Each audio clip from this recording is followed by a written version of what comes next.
You've heard of making America great again. What about making America good again? Let's talk with Joe Battaglia on Steve Brown, etc. He's an old white guy, an author, broadcaster, and seminary professor who's sick of religion. And he's brought friends. Please welcome Steve Brown, etc. We're so glad you're here. You always have a place at our table, and I'm Steve, the aforementioned old white guy. Zach Van Dyke, our resident megachurch pastor, we don't know. We've told him, we've yelled, we've looked for him under the tables and the couches, and we have no idea where he is. It may be, given my paranoia, it was something that I said, but we'll find him. When I was 16 years old, my parents moved, but I found them. We'll find Zach too. Matthew Porter is here. Matthew says he has no political ambitions at the moment, but would not rule out benevolent dictator at some point in the future. Keeping the options open. And our producer, Jinx, is working hard in the little glass booth. Jinx puts the fist in pacifist. Our video director, John Myers, is in his tech bunker. John recently went glamping, which is like camping, but there's air conditioning and a non-color television and no bugs. That works for me too. And Dr. George Bingham is the president of Key Life. George's house is being renovated, so they're currently living out of one room, which is sort of like camping, but there's air conditioning and no bugs, and you sort of enjoy it. George, when you get home, look in one of the rooms they're working on and see if Zach is in one. Yeah, he wanted to go glamping. And Kathy Wyatt is the soft feminine side of the program. Kathy, since you schedule things around here, you should know that September the 26th is National Key Lime Pie Day. Just saying, do what you want to do with that particular info. Matthew, since you are the writer, is that true, or did you just make that up? Absolutely true. Is it? Yes. Tomorrow is also did my research Pie on Day. that. Okay. You know, somebody who's going for a benevolent dictator would not get something like that wrong. The 26th, is that right? Mm-hmm. Okay, and I'll tell you what. Living in I don't know when Canadian Key Lime Pie Day is, but we'll find out. Listen, our guest, Joe Battaglia, is one of my favorite people. He's a broadcaster. He's an author and president of Renaissance Communication. Joe is also executive producer of the nationally syndicated radio program Keep the Faith. And for more than 16 years, he's been involved in the promotion of highly successful hit movies, including Miracles from Heaven, War Room, I Can Only Imagine. His latest book, which I would hold in my nicotine-stained fingers if Joe's publisher wasn't so cheap and refused to send us copies of the book. It's titled Make America Good Again, 12.5 Biblical Principles to Unite Our Nation, Restore True Greatness, and Reshape Our Political Rhetoric. Joe, you're going to do that in a couple of days or what? It might take me a few more days than normal, but I'll get it done. Did you just get under it with all of the hatred and the sewer of the media, both social and regular, and decided that you had to say something. And so you sat down with pen in hand and penned this masterpiece? Let's call it a magnum opus. Okay, that works for me. Of course. From what I've read, since I don't have a copy of it, I've read all the promotional material. They sent that. Since I haven't read it, we're going to start from scratch. America's in trouble, isn't it? Well, you realize that all the great superpowers throughout history, the average length of them was about 250 years, and then they just drop into oblivion. America is at 244 years. So yes, we are in trouble because no nation, no empire, if it will, that was a superpower lasted longer than 250 years. And the one thing that was common to all of them was the decadence internally that toppled them and just threw them out of whack. And there they went into the sea. So we are at a very strategic point in our life as a nation. And I think that's important to realize that we have gone along thinking that everything will be okay, that it will work itself out, and that these are just moments recently where there are blips on the radar screen, and then we're going to get back to normal and everybody's going to.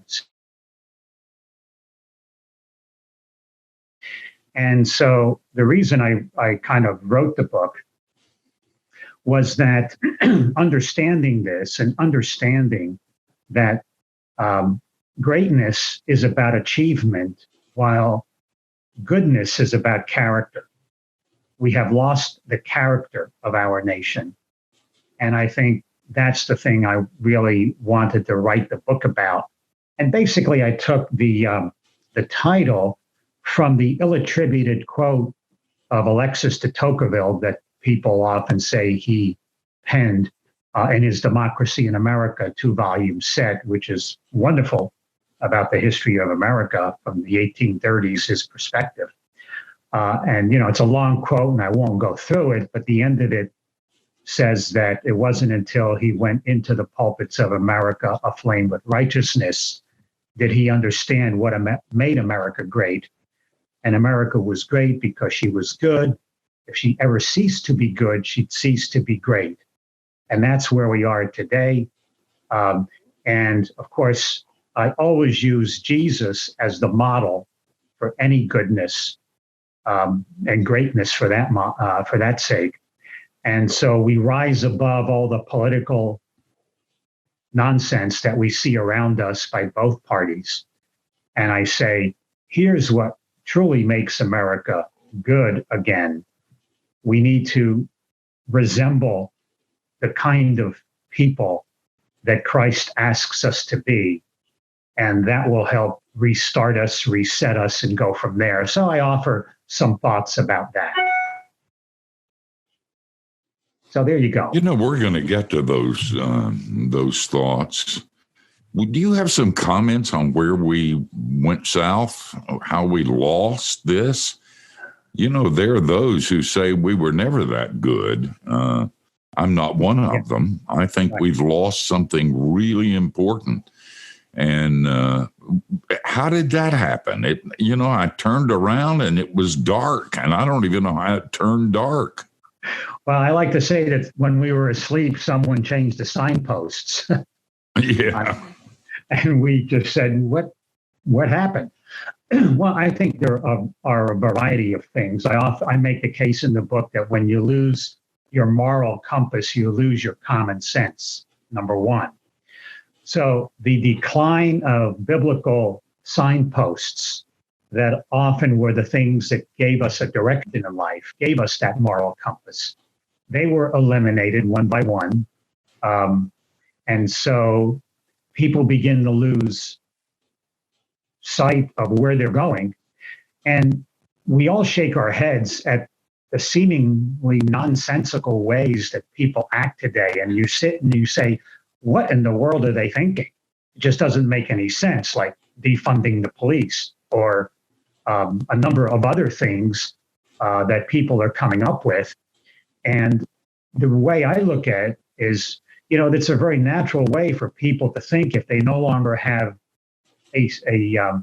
like I say, a compass that says where true north is. So your mind can come up with anything.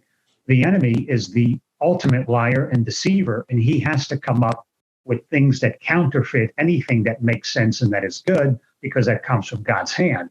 So take your pick, whether it's the decline of scripture in the marketplace, of godly principles in the marketplace that tell us how to act, what constitutes civility, how do we act toward each other, the breakdown of the family, as key proponents that are about culture, that sustain it. So we could go on and on and on, taking the Bible out of the marketplace and its values. So, and then the politically correct agenda. That too is something we can talk about, which has been dominant in the destruction of the All right, we'll get to that on the other side of the break. Guys, you don't want to miss a bit of this.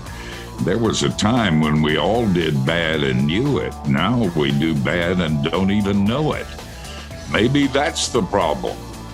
We'll talk with Joe Battaglia, making America good again, on the other side of the break. Don't go anywhere.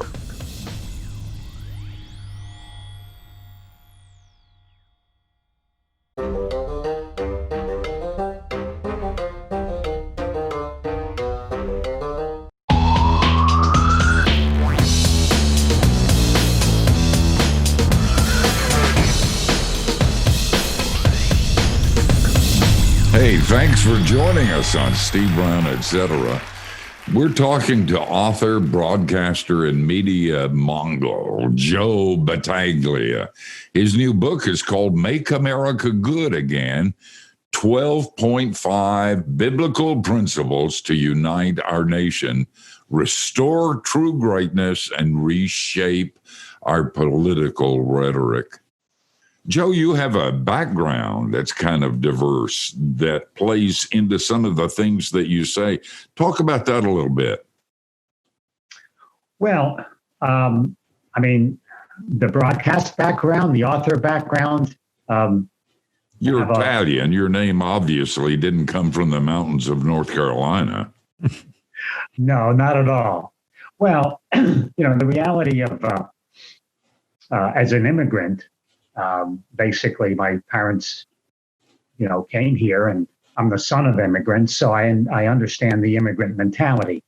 And I think, what I heard growing up as a child in a very Italian household was a little different than what you might normally hear if you were growing up in the backwoods of North Carolina, like you were, And so the idea of what America represented to people who came here to escape what they knew to be socialism, and to them there was fascism, and then they understood that Nazism came into being and they wanted to escape from that too. You understand basically that what America symbolizes, regardless of the things that are wrong with it. And you can point to racism, you can point to a lot of different issues, that are part of the fabric of America and how it was constituted. Nonetheless, the grander issues of what freedom constitutes, I think they understood that and understood that America is a symbol, regardless of how it may be in error at times. And like all of us, we're broken. But God still uses broken things in order to accomplish greater things. And so I talk about the the need to understand that the country is a symbol for what real freedom is. And the freedom to be everything that God created you to be and wired us to be, that is what the true freedom is about. That's the DNA of America, which is exemplified best in our national motto of E Pluribus Unum, which, of course, means from the many one. So the genius of our nation is also the genius of our faith, in that we are all different yet one, not that we are all the same and one. And so there is strength in understanding that our differences are what make us unique. And so if we choose to intersect with those unlike us, I think the biblical model for that is very strong. And I think when we do that, we become more like what the gospel is about. And I think Jesus exemplifies that often, and especially in one incident with the woman at the well and his encounter with her, that he goes out of his way as a Jewish man to go into and through Samaria, which, of course, to any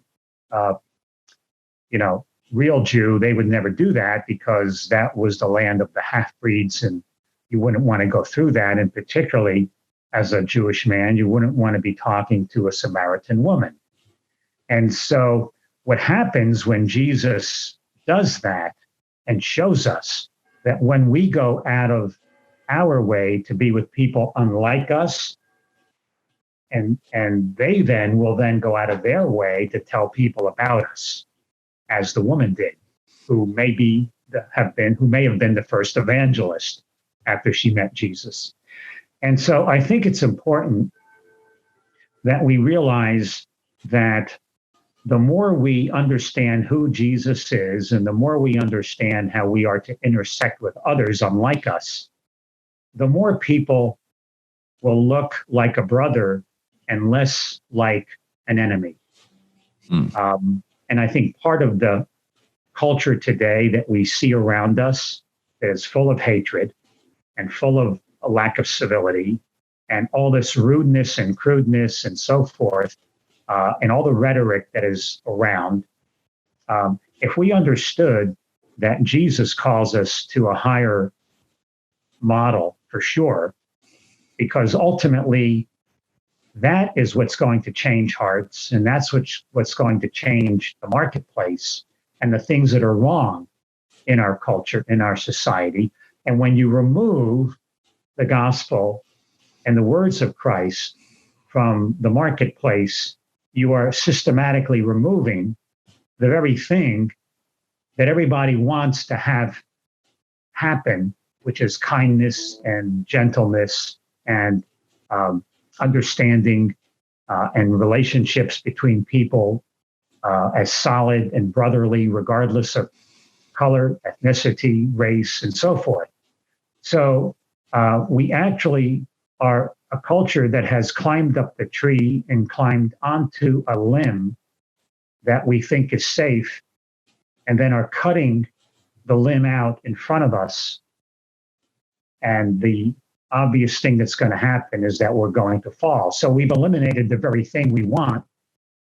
And so that's a dangerous precedent. And I think a lot of that is happening in our culture today. So it was a wonderful opportunity as I, talk about my background and what that afforded me, a different perspective to see that our differences are important, and we just can't we just can't be with the same people or have everybody thinking the same, looking the same, acting the same. So I think that's helpful to understand in our culture today. It's interesting. Good stuff.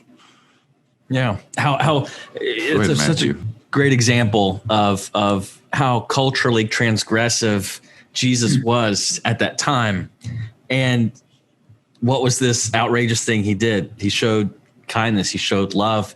It feels like if we were to do that to somebody on the opposite side of the aisle, it may be as equally scandalous in this current climate. And I think, Matthew, it's important to realize the spirit we bring into any situation, because I make a point that that's something we'll pick up at the other end of it. A really good point, but we'll have to wait till after we make a buck. By the way, Joe and I have been friends for a lot of years, and he lives this stuff. I've never heard him say bad things about other people. He just does it. But he encourages me to, and doesn't tell me not to so he's sort of like a Quaker, hiring somebody else to do their killing for him. Joe Battaglia, great book, How Make America Good Again. 12.5 Biblical Principles to Unite Our Nation.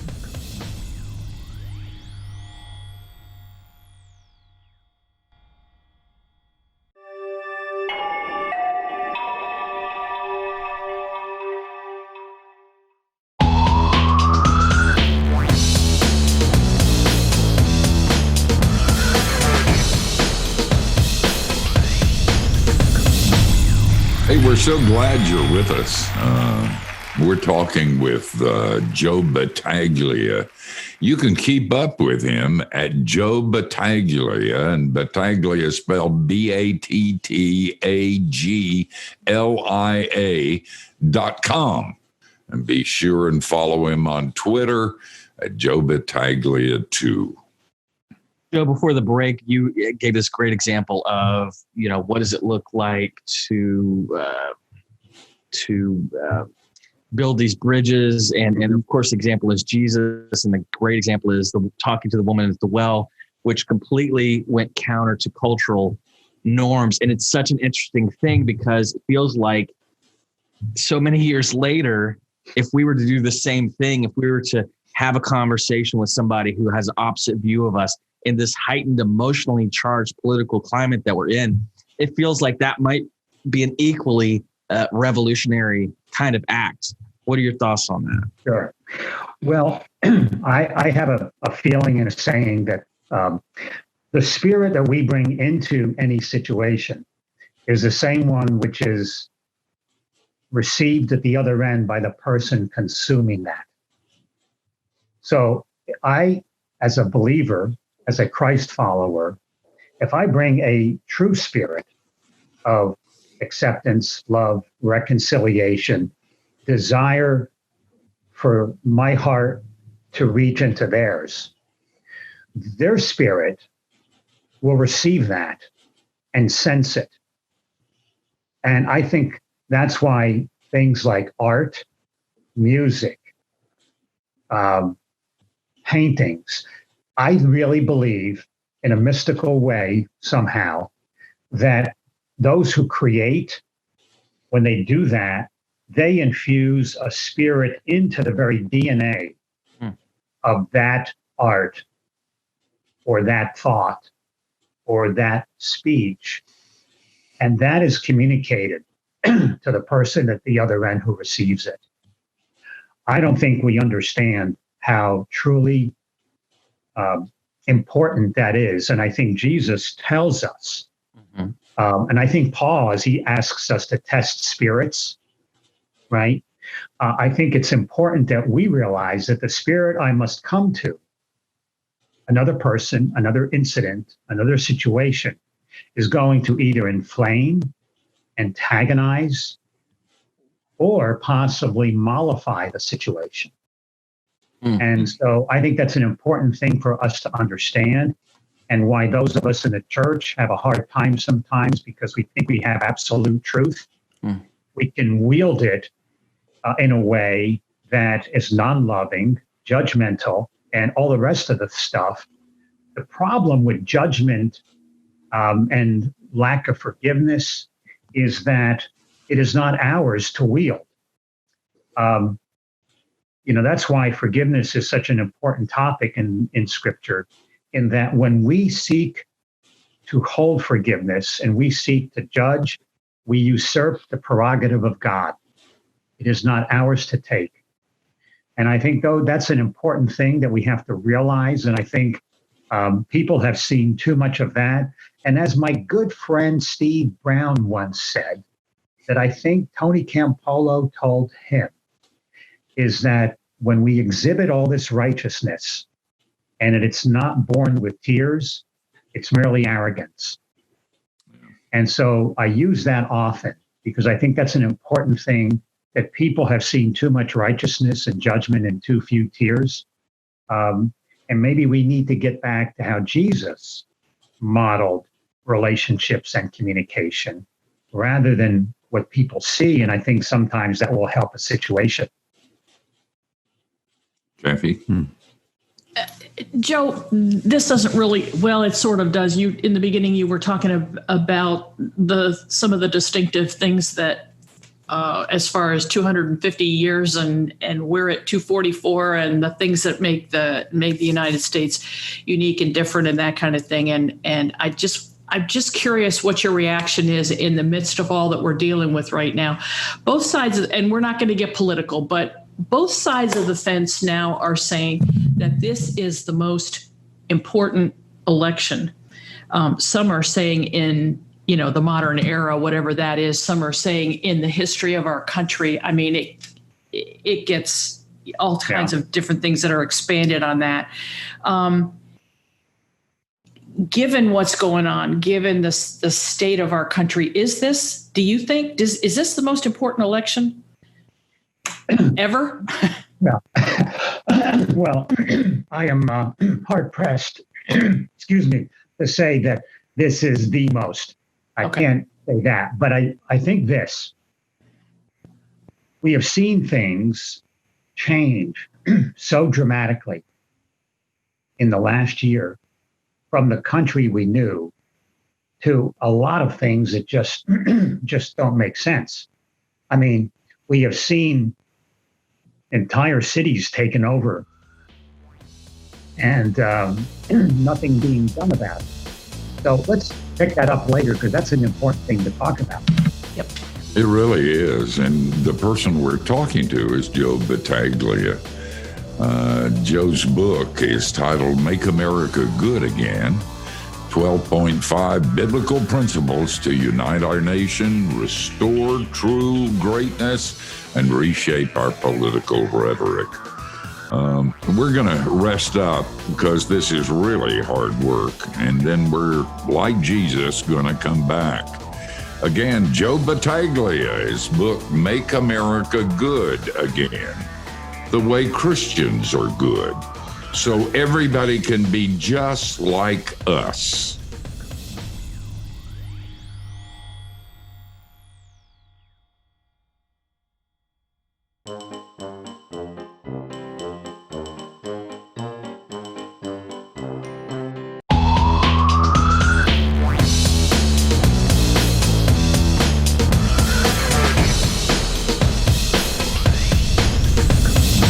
You're listening to Steve Brown, etc., and we're hanging out with Joe Battaglia. And by the way, thanks for hanging out with us. By the way, the new 2020 edition of the Key Life Digital Magazine is now available. You can go to keylife.org/digital magazine, and you can download it for free.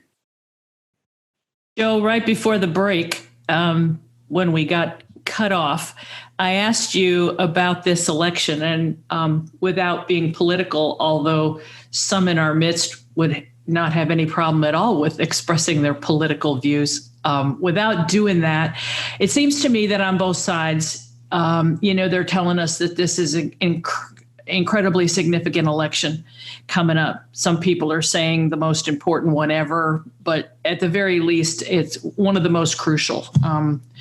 What do you think? Sure.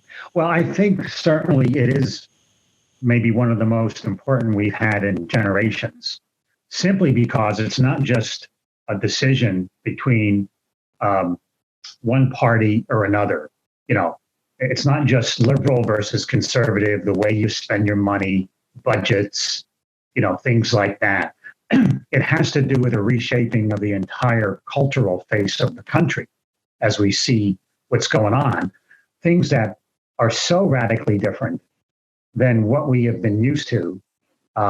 When you look at the obvious influence of socialist Marxist thought that pervades much of what some of our politicians are espousing. That is, I think, the danger point. It is not really the two people whom the parties have put up as their respective candidates. It goes way beyond that to whether or not we believe that an ism that has been destructive in the world in every possible way, whether it's socialism, Marxism, or anything of that, when you begin to play in that slippery slope, you begin to play in the sandbox of those who were the most evil mass murderers in history, from Hitler to Stalin to Mao to the killing fields of the Khmer Rouge, right? And so we have to be very careful that we understand that you cannot hate someone into loving you. The universe just doesn't work that way. Harshness never led anybody to anything other than more harshness. And so we see a culture that has been just so taken over by that if we aren't careful, that will become the way things work. And that's not the way we should work. And so that's why this is going to be a very important one, I think, that we look at not the individuals running for the office, but for the platforms that are for the best for the country. That if we truly want freedom, then I think it's important for us to understand what platform enables us to have that, or what platform is going to remove some of the freedoms that we have enjoyed. And that is what we need to look at. And then, while doing that, work on the things that need to be worked on, certainly social justice, and that truly all men are created equal and endowed by our Creator with those rights, that we all can enjoy life, liberty, pursuit of happiness without being trampled on when we make things known and so forth. So I think this is an important one based on that, because it seems like a radical departure from all previous ones that I can remember in my lifetime that simply were more around, how economically you want to base things, or, what kind of laws you may want to, create, or situations that enable somebody to come to power and have an idea or two. This is a radical shift in the entire way in which we see the country. So I think that's why it's more important than most others in our generations. George? Yeah, Joe, and gosh, there's so many directions we could go from there. But just, while in writing the book, you mentioned several topics and propose reasonable approaches to those. But for some of these isms, some of the political movements that you're talking about, a important tactic for them is to exploit the differences and use the divisiveness to gain power and so forth. And it seems like one of the directions we're heading is possibly persecution of Christians. And do you see that as a risk? And does that suggest a spiritual dimension underlying all of the political divisiveness?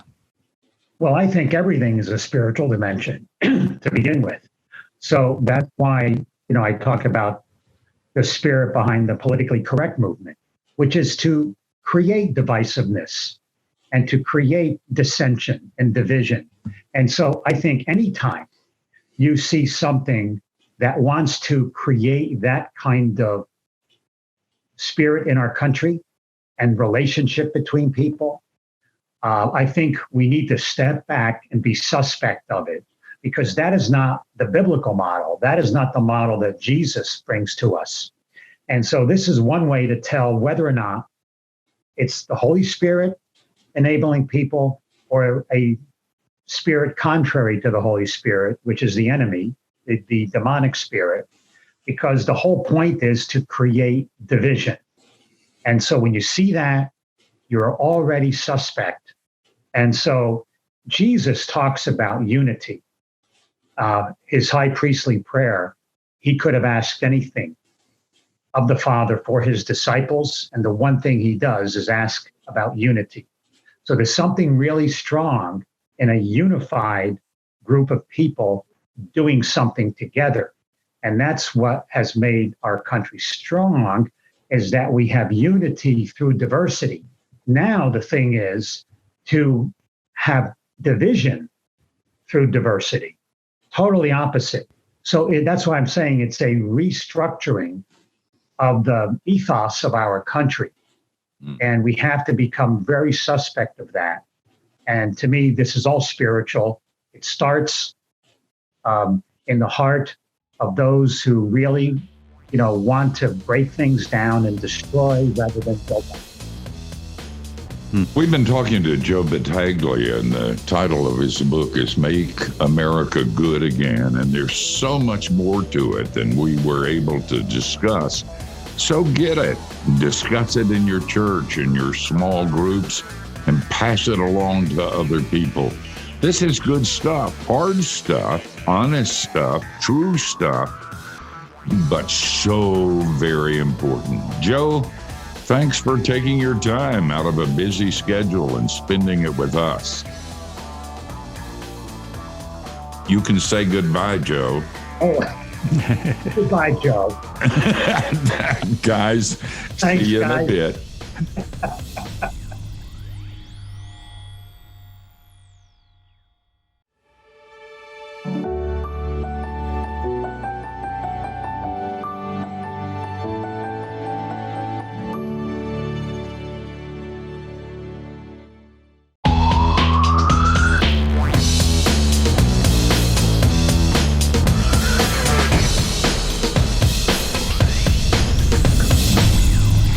That was an interesting hour with Joe Battaglia. He really is one of our favorite people.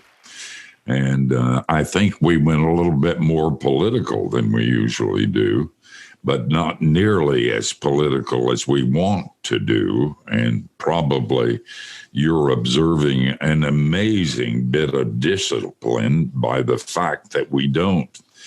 However, what Joe says is true. Christians have the answer to this division. And it doesn't mean that we compromise the truth or we become wusses or we back off from what God has taught us. Truth is important. But when we bring it as beggars telling other beggars, not used to be beggars, but present beggars telling other beggars where we found bread. And if we do it with that attitude, a lot of people will listen. But you have to prepare yourself for the fact that a lot of people don't want to hear it, and will hate you for saying it. And when that happens, you can hark back to the words of Jesus, if they hated me, they're going to hate you too, and for the same reason. So we got to speak our truth with kindness and mercy and grace. And don't let the title of Joe's book confuse you, Make America Good Again. That's not a book about how good we are as Christians and how we want to make others good the way we are. It's a book about grace and our confession to the world that we're not good. And maybe if we work together, we can find something, if not good, a whole lot better than what we've got. Good hour with Joe. Get the book. You'll be glad you did. Make America Good Again. We never found out what 12.5 in the subtitle meant. 12.5 biblical principles to unite our nation, restore true greatness, and redefine our political rhetoric. Kathy, who's going to be on next week? Well, I thought we'd let you tell us about our guest next week. How can I do that if I don't know who our guest will be? Well, it's a friend of yours, Dan Bermawi. Oh, you guys are going to love him. I learned more about Islam in an hour lecture he gave at one of our conferences than 10 books I had read about that subject. He went through that explosion. His bookstore in Lebanon was destroyed, and he's got some very important things to talk about. So you don't want to miss next week. Guys, we will, if the creek don't rise, be back same time, same place. And it's our fond hope that you join us. Just won't be the same without you. Don't do anything we wouldn't. Gives you a wide, wide berth.